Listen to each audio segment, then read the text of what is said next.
I've heard the term fasting. I've heard loads of people in recent times over the last, I'd say 2 years, get really excited about it and say that it's a good thing. Yep. But that's really the extent of my knowledge on the subject. So let's just start right there. I mean, you wrote a book called Fast Like a Girl. You've got so much content out on the internet about fasting for both men and women. This book was written in 2022. Why? Why are you so focused on fasting? Why do I need to care about it? What's it going to do for me? If we've got all this physical, emotional, chemical stress coming at us, we've got taste buds we've got to change, we've got behaviors we have to change, there's a lot there. But I can show you how to compress your eating window into a 10-hour eating window, leaving 14 hours for fasting, something as simple as 14 hours. And I can show you how you can start to heal yourself without money, without time. You are literally tapping into a healing state that you never knew was there. And I think part of why we've had so many people pour onto YouTube and so many women gravitate to the book is that it's so, once you learn how to fast, you start to see your body in this whole new way. It can absolutely heal itself. So for me, fasting became this incredible tool that everybody could do. And we just had to learn how to do it. The women that I'm watching that are just dropping, I mean, men and women, hundreds of pounds and medications they're getting off of and mental health that's coming back just because I taught them how to compress their eating window and leave a longer time for rest so their body can repair. That is all each individual is doing that. I didn't do that. What do I need to know from a scientific standpoint? What research has been done on fasting? Okay, so let's go through the basic principle of fasting, and I think this will help everybody, is that you have two metabolisms. So you burn energy when you eat, and you burn energy when you don't eat. But they're two different mechanisms. So when you eat, like, let's use myself as an example. I had eggs and some avocado for around 11 o'clock today. So that's going to bring my blood sugar up. Now, as my blood sugar starts to drop, what's going to happen is my body's going to switch over into this other energy system. And I call this the fat burning energy system. I call this one the sugar burner energy system. When it switches over into this fat burning energy system, it starts to make a byproduct called a ketone. And that ketone will go up into the brain and it starts to repair your brain. And what most people don't realize is your brain needs 50% ketones, 50% glucose. So you're giving a fuel source to your brain that it desperately needs, which is why people, when they fast, are like, their mental clarity goes up, their cognition improves, their brain fog goes away, because you're literally giving a fuel source to your brain that it may never have been given before. It takes about somewhere between 8 hours to metabolically switch over into this fat burning place. Okay. So if I'm doing a podcast and I want to be sharp, Yes. I shouldn't eat 8 hours before. Yes. Fuck. Did you come back in 7 hours? 7 hours? Yeah, sure. I should have given you the memo before we got here. Yeah, so I think of it like a hybrid car. You know, you switch over into this fat burning place. So at 8 hours, you start to make the switch. By about 12 hours, your body's now starting to make a good dose of ketones. The brain is excited, so you're getting that mental clarity. Ketones turn off the hunger hormone. Mm-hmm. So you also, when you switch over, there's going to be a point in which you're not hungry. And that all happens at about 12 hours. But you're also, if you stay there a little longer, if you stay there and you go 14 hours, 15 hours. So check this out. Research shows at 15 hours, we see growth hormone go up. Okay, growth hormone is the hormone that keeps you young and helps you burn fat. We also see in men 1,300% increase in testosterone just from somewhere between a 13 to 15 hour fast. 13% increase in natural testosterone stores. And we can explain why that happens in a moment. And then we start to see inflammation go down. So all of a sudden, if you have people who have like joints that are hurting, they start doing 15 hours of fasting every day and they're like, God, you know, my joints just don't have that same stiffness in them anymore. But if you stay in that fasted window, you keep going 17 hours, your brilliant body turns within and it goes, wait a second, no food's coming in. We better get stronger. So it literally takes the bad cells, the cells that are slowing you down, the cells that are turning into cancer, and it gets rid of those. They're called senescent cells.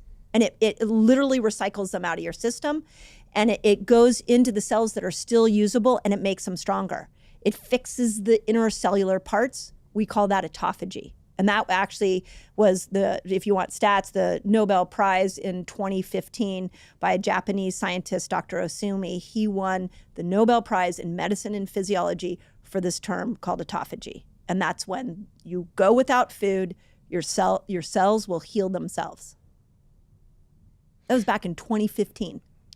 So I want to go into all of that. I want to start with why. Why does fasting help so much? And really, like, what I'm getting at there is if the effects of this are so profound in so many ways, then where did we go wrong? Because from what I, have been told, breakfast, lunch, dinner. Yeah. Breakfast, lunch, dinner. And then maybe, dessert. Yeah. And then, Yeah. That's the narrative that I was brought up on. Yeah. Well, breakfast is the most important meal a day.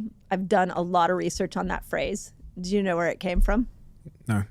It was actually, and I don't mean to diss any companies out there, but it was a tagline that they came up with for cornflakes, for Kellogg's cornflakes back in the 1970s. They needed a tagline that made people eat cornflakes in the morning.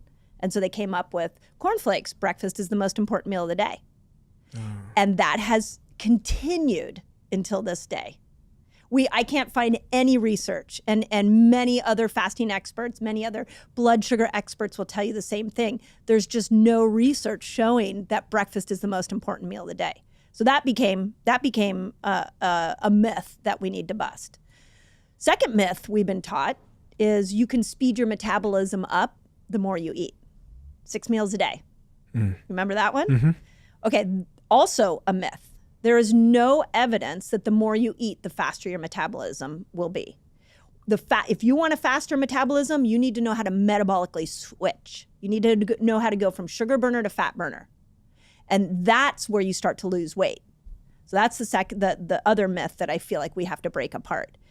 And then we have this, I can tell you as a mother, and this is, not for anybody to have mommy guilt, but what we do as parents is we have certain statements we make to our kids, like, dinner's being served, the kitchen's closing in an hour.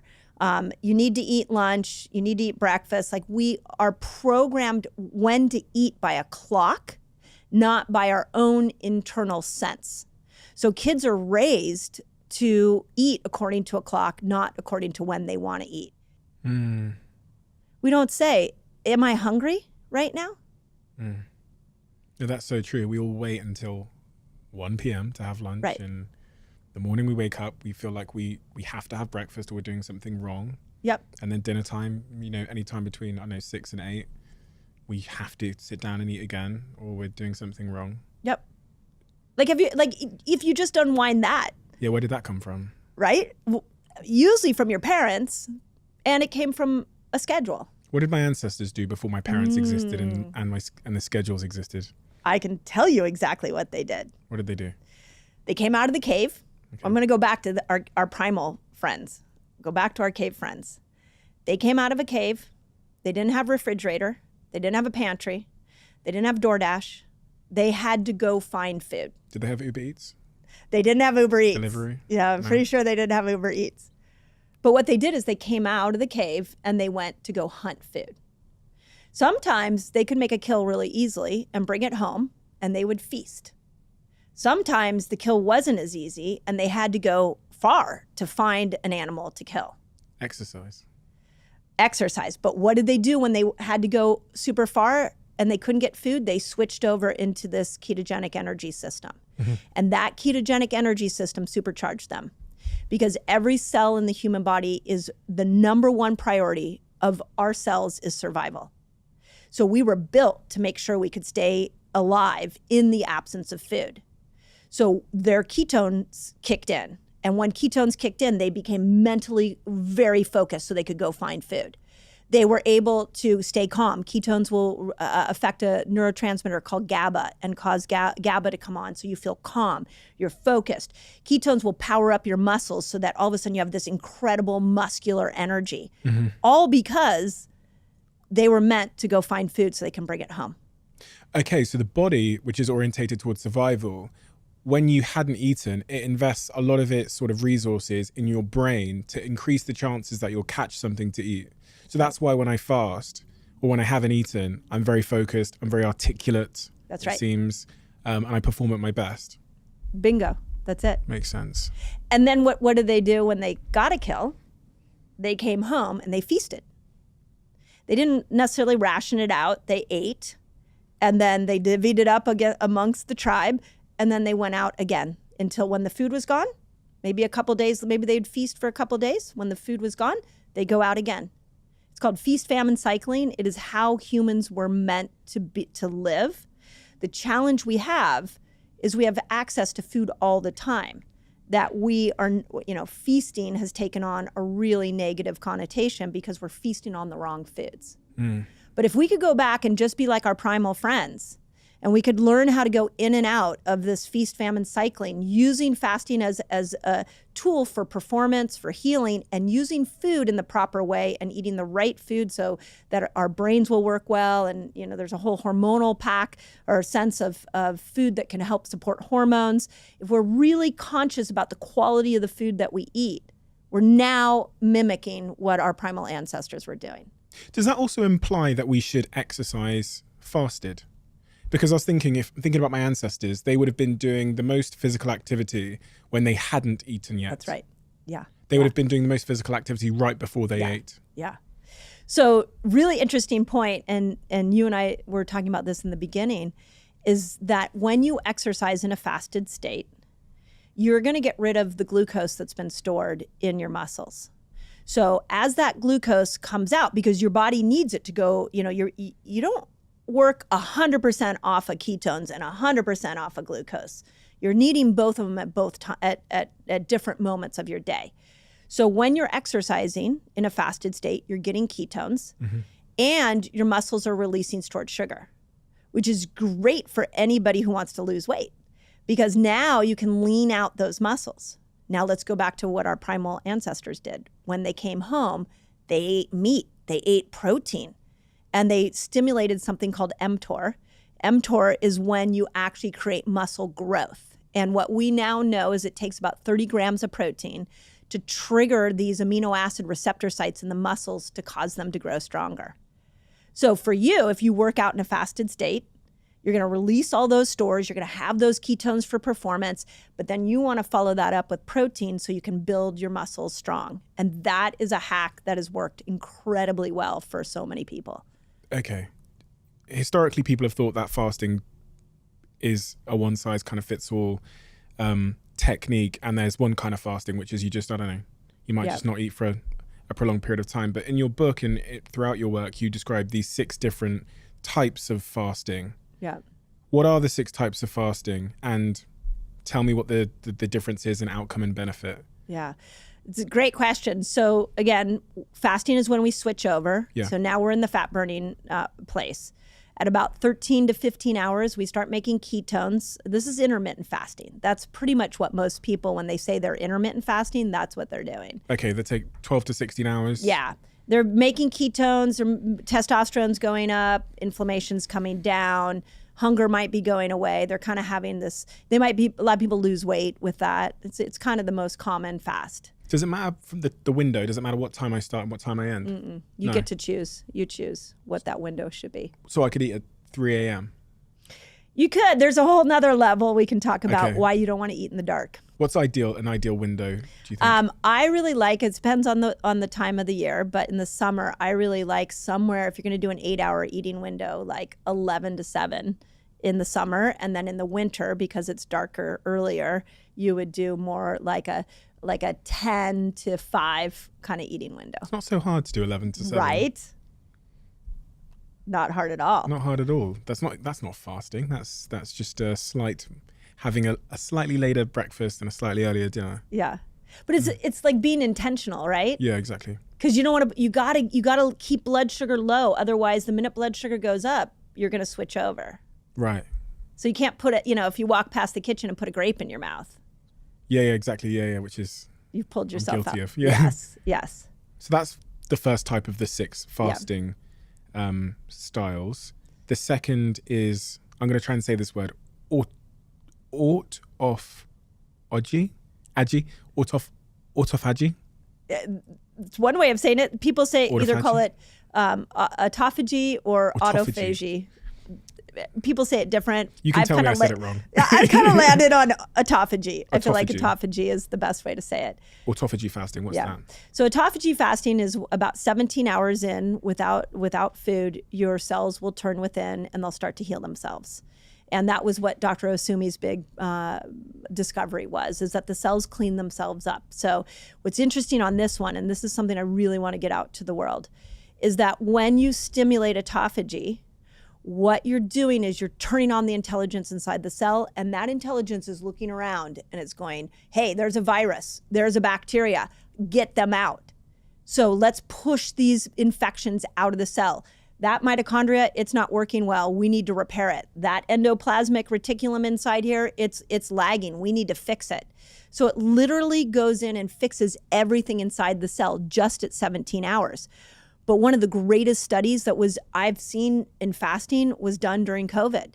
And it showed that if a virus comes into a cell that's in a state of autophagy, it can't replicate. Viruses have to live off of your energy system. So when viruses go into a cell that's laden with glucose, they have a party in there. They love that. They munch on that and then they go out and they start replicating. If you were in a fasted state when a virus comes in, it can't replicate. There's nothing inside that cell for that virus to take over and it dies. Why does that happen? What's the reason for that sort of the CEO within my cells looking around and saying, right, let's clean all this stuff up? Well, because once you've stimulated autophagy, there is one goal for that cell, and that is survival. So everything in there is on high alert. Okay. Everything is going to be in your survival interest. So a virus is not in your survival interest. So it pushes it out. So it's kind of like an emergency signal because there's not been food for a while. So it's kind of like the last attempt to do everything the body can to help you make it through this period of hunger. That's right. Okay. You've put yourself in this state of extreme healing. And it's all based off of this idea that your body wants to stay alive. You told me about the first 2 styles of fasting. The first one was intermittent fasting, which is 12 to 16 hours, which is good for weight loss, brain fog, that kind of thing. The second is autography. Autophagy. What did I say? Autography, but I like it. I said autophagy. It works for me. We can play that back. I definitely said autophagy. And if I didn't, we'll fix it with AI. Autophagy fasting, which is 17 to 72 hours, good for balancing sex hormones and preventing illness. Yeah. Broadly. Yeah. Number 3, we haven't spoken about, gut reset fast. Yeah. What's that? Yeah, so that's based off a study that came out of MIT that showed 24 hours without food and your intestinal stem cells inside your gut actually start to reboot themselves. Now, a stem cell is a cell that can go to anywhere in the body and repair itself. But at 24 hours, you get a plethora of them in your gut. And in the gut, we've got a damaged microbiome from everything that we've just been talking about. So what I discovered in this 24-hour fast is I could take women that have been on birth control pill for years, people that have been on multiple rounds of antibiotics, people who had been eating horrible food, and I could actually put them through a 24-hour fast once a week, once every couple of weeks. And these stem cells would come in there and they would start to repair. And so now if I teach that person how to eat right, their food is actually starting to build a better microbiome in the gut. So that 24-hour fast became this go-to in my clinic where I could take all these gut challenges and I could start to unwind them just because I knew the body had this capability of making these intestinal stem cells. And it was crazy. Like, we got people off supplements. We got people that weren't making serotonin, which affects moods, comes from the gut. All of a sudden started to become happier. People who hadn't had bowel movements in like 3 days, all of a sudden we started to put in this gut reset, And it was like a miracle. It was incredible. Number 4, fat burner fast. So the fat burner fast is probably my favorite for those people who want to lose weight. The research was done that 36 hours without food, followed by 12 hours of eating, and then another 30. They actually did it over a 30-day period, but we've been using it in our community, just dosing it in. That at 36 hours, what happens is that's enough time where the blood sugars come down, where all of a sudden the body, it's so smart. It goes, okay, blood sugar's not coming. We've been in this fasted state. We've triggered autophagy. We've brought inflammation down. We've made you ketones. We're trying to go find food, but this extra weight, it's not serving you. Because remember, you got to go find food. So it drops weight. And it's the most beautiful way to get a person to unstick any kind of weight loss resistance. But most importantly, you know where it dropped the most amount of weight from? Where does everybody want to lose weight? Belly. Yep. So it is probably should have called it the belly fat burning. Yeah, the belly fat. Yeah, that would have banged. Yeah. But yeah, and so that's what they showed, is that actually a 36-hour fast started to unstick weight loss, and it was started with weight around the belly. Compelling. Number 5, the dopamine reset fast. Yeah. So number 5, I found some research showing that when people go without food for 48 hours, the whole dopamine system will be rebooted. So what's important to know about the dopamine system is it is our molecule of happiness. It is the thing that it's actually a motivation molecule. And it's a neurotransmitter that allows happy thoughts to go across from neuron to neuron. And so what happens, and I'm sure you've talked about this on your podcast, that we're so dopamine saturated right now. Mm-hmm. But specifically people who are overeaters, they actually are finding, the study I quote in the book is that they found that people who had food addiction, people who had extra weight, like obese situations, they were not getting as much happiness out of their food because their dopamine receptor sites were saturated. So they had to eat more food to get more happiness. And food is a state changer. It does make us happy. Mm. So what they found is if they put them into a 48-hour fast, that they actually rebooted the whole dopamine system and new dopamine receptor sites appeared. So that when they brought food back in to the equation, they actually got more enjoyment out of food with less food. The last and final fasting style, immune reset fast. Yeah, so immune reset was built off of Dr. Walter Longo's work, and he did a study on people who had cancer and were going through chemotherapy. And one of the challenges we know about chemotherapy is that it wipes out the whole immune system. And so he wanted to see, well, what if I put somebody in a fasted state as they went through chemotherapy? Would there be a difference? And what he found is after 3 days of fasting, the white blood cells in our system actually reboot themselves. So what they do is all old white blood cells are sloughed away and new white blood cells emerge. So people were able to come out of that chemotherapy experience and have a stronger immune system, as opposed to what we were seeing was that it was wiping the immune system out. So that launched the whole 3-day water fast sort of craze. At least here in America, we're seeing a lot of people that are just going after 3-day water fast to prime their immune system.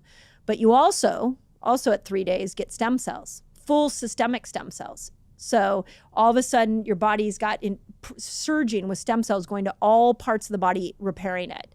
The great example I always use on this one was I had an Achilles tendon injury and nothing was helping it. So I threw a 5-day water fast at it. On the 4th day, I felt this buzz in my Achilles tendon and I was like, oh, wonder what that is. And it stayed all the way through. I went 5 full days. And about the 5th and 6th day, so 6th day I was entering food back in, all the pain completely went away and it never came back. I tried everything, and that was the only thing that repaired it.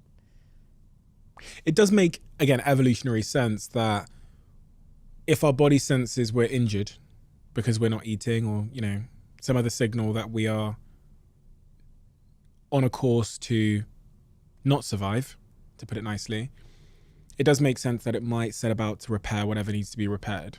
You're getting it. Because if I was a wounded human back on the savannas of, I don't know, Africa or wherever we came from, and I'm laid there and I'm not eating, my body should probably go, okay, Steve might need something fixed so that he can get back to hunting. So you're getting it. So survival, that is the number one priority of the body. So when you go without food, you amplify every resource it has to keep you alive. And if repairing my Achilles means I can now go hunt for food, it's going to do that. It's going to make me stronger. And in the book, when I was writing the book, I stumbled upon a really cool hypothesis that's called the thrifty gene hypothesis.